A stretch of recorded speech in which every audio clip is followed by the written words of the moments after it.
frustrating loss. We've had two now, and we just can't play team football. Can't bring it together. One side of the ball has highlighted moments, and the other side, stumbles and some missed opportunities. And then, you try to look inward and after every game, and we got to continue to do the same. I know we got a locker room that's hurting. Feel like it's there's always I guess a common feel in the locker room after a loss, but these guys, I have no doubt in my mind that they poured everything into the preparation.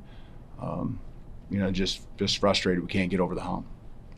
Thanks, Coach. Start with John here on the right. Just work our way over. Kalen, on that 4th and 22 call, what was the thought process behind that?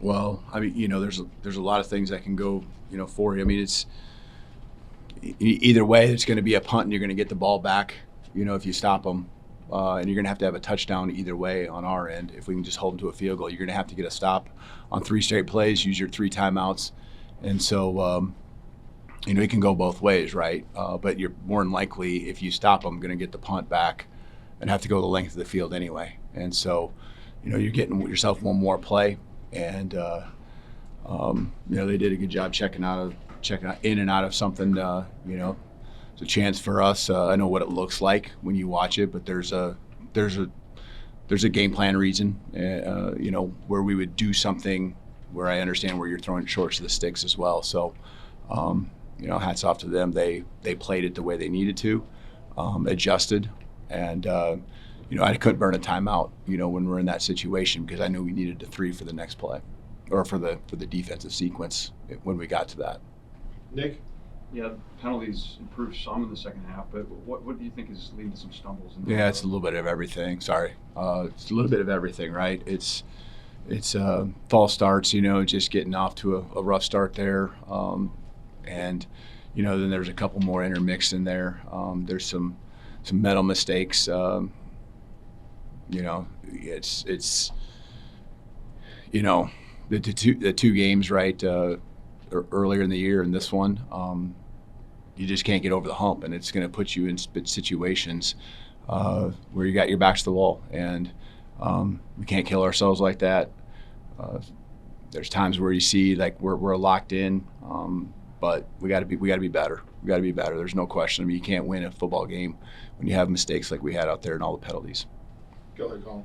All right, Kalen, what did you see out of Justice and Jam this evening, and kind of what led to the struggles there, running the ball and kind of forcing the response? Yeah, they're a physical defense up front, and we knew we have to have a mix of run and pass, and try to use J Mill in the run game as well, but just trying to get a flow, trying to find times where you can get in a rhythm. The penalties hurt us, to where you're behind the sticks, and trying to stay patient. You're trying to even at the end, not the last drive, but the second to last drive, try to stay with it and know that if you can just put one play on top of the other, you can move the ball down the field. But there's just that when you don't have the explosives, it's just too hard to stack plays a whole length of the field. You have to have some type of explosive play.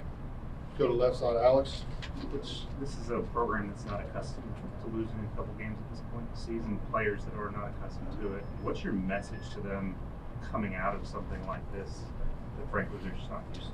Yeah, I mean, I told them in there, I mean, these are the speeches I'm not good at, and there's inward, that you got to look inward first and make sure, that everything you're doing is right, and then anyone that you sense that that has any type of questioning, you got to make sure you bring them with. And the thing I know that with our guys, there's enough vets that know exactly what you're talking about to where it eats at them, and we got to continue to mesh the vets with the new guys, the ones that need to continue to understand what this program stands for and what it's all about. I don't question the fight. I mean, I don't question the prep. I don't question the work that was put in. These guys, came ready, and Tuesday's practice was great as far as the energy, and really felt like we were on track each and every day. But we just can't mesh right now the offense and defense together and play great team football. There's times when we got to be able to separate ourselves and have that killer instinct. And right now, we don't do that. And it's not like they're not trying. It's just the execution needs to be better. And, one play can kill an offensive drive, and then defense does a nice job and then they get into their tempo, which we knew, if we kept them out of that rhythm, we'd be all right. They got into it there the third quarter. And, it was tough to stop. It starts with running the football for them. Tony, go ahead. Yeah, I know we talked to you about getting Brian Williams the ball and the emphasis on that. I think he had something like 20 targets. Is there a worry that there was too much of a reliance or too much of trying to maybe force him the ball today? No, I don't think so. I mean, I think that some of them, there is an intentional element to making sure he's part of the game plan. And then some of it was just, the progressions and where it ended up. Unfortunately, we just had a couple misses, right? I mean, we hit one or two of those. The interception early in the game, we had a good little rhythm right there. I mean, some of those hurt, but you have to have confidence in your players to continue to go back and go make the next play. And we obviously have a lot of belief in every one of our players. He's a guy that can go make those plays anytime, so we got to continue to make sure he's a strong part of the game plan. Last question here, Ryan. Coach, we struggled the last few games, but with a lot of football left to play. What's the message to the fan base after this loss? Well, I told the guys, and so the message to them is get back after it and get to work, and first of all do some soul searching, right, and look inward. And I know there's enough guys that still believe, that still want to go do what we want to do. There's a lot of season left for not just us, but everyone. And it's going to go fast if we don't take advantage of it. That urgency's got to be there. There's no question.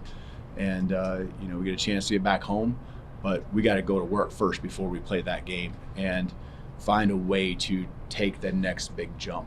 A lot of guys that we got to now incorporate into schemes offensively and defensively, just with some guys going down. So, they're getting an opportunity right now, too, to help build depth, but we got to make the plays to go win right now, and that's where we're just falling short. So, make sure our minds are right, make sure our heart's in the right place, and then all I know is that you just go back to work. That's the only thing you can do, and that's what we've always done, and that's what these guys, just having a talk in the locker room, really firmly believe that that's what they want to do too. And so, don't lose belief in these guys, because there's a lot of guys making some big sacrifices in ways that, you'll never know. People will never know because they just keep plugging away, and it might be physical things and stuff like that. But, they're working hard, and they have a lot of pride in who they are individually and who we are as Alabama. Thank you, Coach. We'll be joined shortly with players.